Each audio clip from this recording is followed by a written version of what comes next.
World War I, the main value tension in place was the crisis of equality and freedom.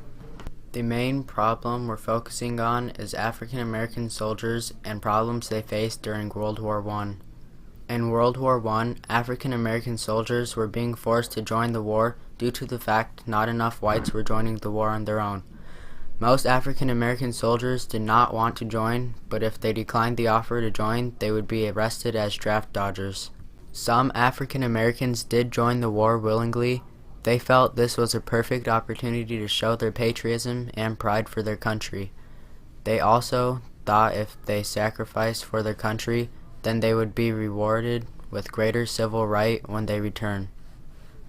Even though they did join the war, they were not treated equally during war and did not get the respect or rights they thought they had earned fighting for this country when they returned home.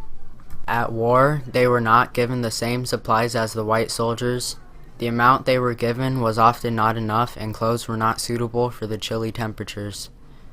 When African American soldiers got military leave, they were still treated unfairly.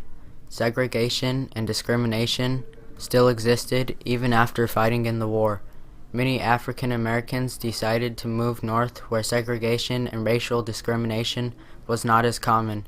This movement of African Americans moving to the north was known as the Great Migration.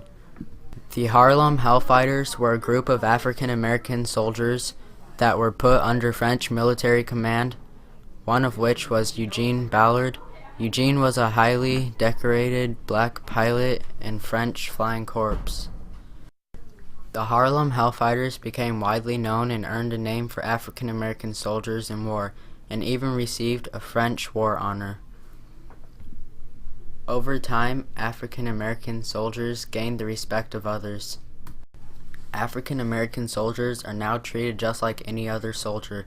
They worked hard to earn the respect they deserved. They can hold and work any position they desire in the Army without discrimination.